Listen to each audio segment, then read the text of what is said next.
শ্রীমদ্ ভগবদ গীতা গীতা অষ্টাদশ অধ্যায় মোক্ষ যোগ শ্লোক সংখ্যা 33, 34 ও 35তম।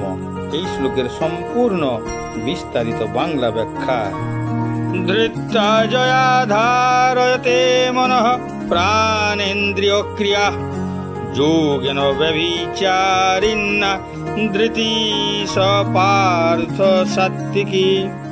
হে পার্থ, যে অব্যভিচারিণী ধৃতি যোগ অভ্যাস দ্বারা মন, প্রাণ ও ইন্দ্রিয়ের ক্রিয়া সকলকে ধারণ করে, সেই ধৃতি সাত্বিকী।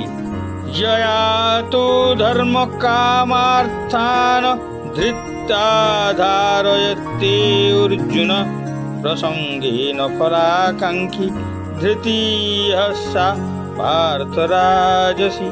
হে অর্জুন, হে পার্থ, যে ধৃতি ফলাকাঙ্ক্ষার সহিত ধর্ম, অর্থ ও কামকে ধারণ করে, সেই ধৃতি রাজসী। জয়া স্বপ্নং ভয়ং শোকং বিষাদং মদমেব চ ন বিমুঞ্চতি দুর্মেধা ধৃতি সা পার্থ তামসী। হে পার্থ, যে ধৃতি স্বপ্ন, ভয়, শোক, বিষাদ, মদ আদিকে ত্যাগ করে না, সেই বুদ্ধিহীনা ধৃতি তামসী। ধৃতি অর্থাৎ সংকল্প হলো মন এবং বুদ্ধির অভ্যন্তরীণ শক্তি, যা অসুবিধা এবং বাধা সত্ত্বেও আমাদের পথে অবিচল থাকতে সক্ষম করে। ধৃতি আমাদের দৃষ্টিকে লক্ষ্যের উপর কেন্দ্রীভূত করে এবং সঠিক পথে আমাদের যাত্রার পথে আসা অপ্রতিরোধ্য বাধাগুলি অতিক্রম করার জন্য শরীর, মন এবং বুদ্ধির সুপ্ত শক্তিগুলিকে একত্রিত করে। শ্রীকৃষ্ণ এখন 3 ধরনের সংকল্প ব্যাখ্যা করতে চলেছেন। যোগ ও অভ্যাসের মাধ্যমে মন শৃঙ্খলাবদ্ধ হয় এবং শরীর ও ইন্দ্রিয়গুলিকে নিয়ন্ত্রণ করার ক্ষমতা বিকাশ করে। সংকল্প হলো সেই ইচ্ছা শক্তি যা বিকাশ লাভ করে যখনই কেউ ইন্দ্রিয়গুলিকে দমন করতে এবং জীবন শক্তিকে শৃঙ্খলাবদ্ধ করতে ও মনকে নিয়ন্ত্রণ করতে শেখায়। মনকে নিয়ন্ত্রণ করাই হলো সাত্ত্বিক বৃত্তি। সংকল্প কেবল যোগীদের মধ্যেই পাওয়া যায় তা নয়, পার্থিব মানসিকতার লোকেরাও সংকল্পের সাথে তাদের কাজ করে।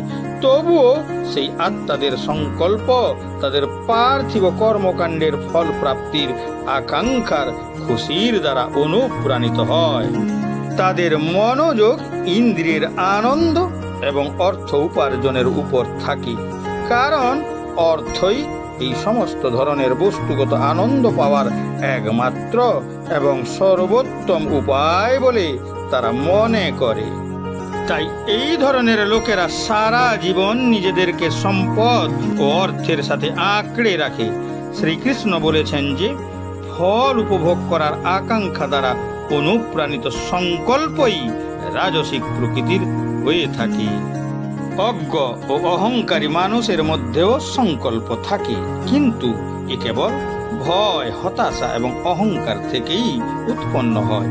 উদাহরণস্বরূপ, কিছু মানুষ ভয় এবং জটিলতায় থেকেও এটি দেখার বিষয় যে যেভাবে তারা এটিকে এত দৃঢ়ভাবে আঁকড়ে ধরে থাকে, যেন মনে হয় এটি তাদের ব্যক্তিত্বের একটি অবিচ্ছেদ্য অংশ। কিছু মানুষ তাদের জীবনকে নরক করে তোলে, কারণ তারা তাদের অতীতের হতাশাকে দৃঢ়ভাবে আঁকড়ে রাখে।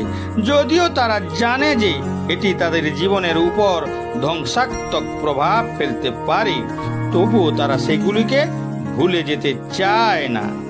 কিছু লোক এমন মানুষের সাথে ঝগড়া করে যারা তাদের অহংকারকে আঘাত করে এবং তাদের বিচার ধারণার বিরুদ্ধে যায়। শ্রীকৃষ্ণ বলেছেন যে অনুৎপাদনশীল বিষয়ের এই ধরনের জেদের উপর ভিত্তি করা সংকল্পগুলি অজ্ঞতার মধ্যেই পড়ে। এরকম ধৃতিকে তমগুণী বলা হয়ে থাকে।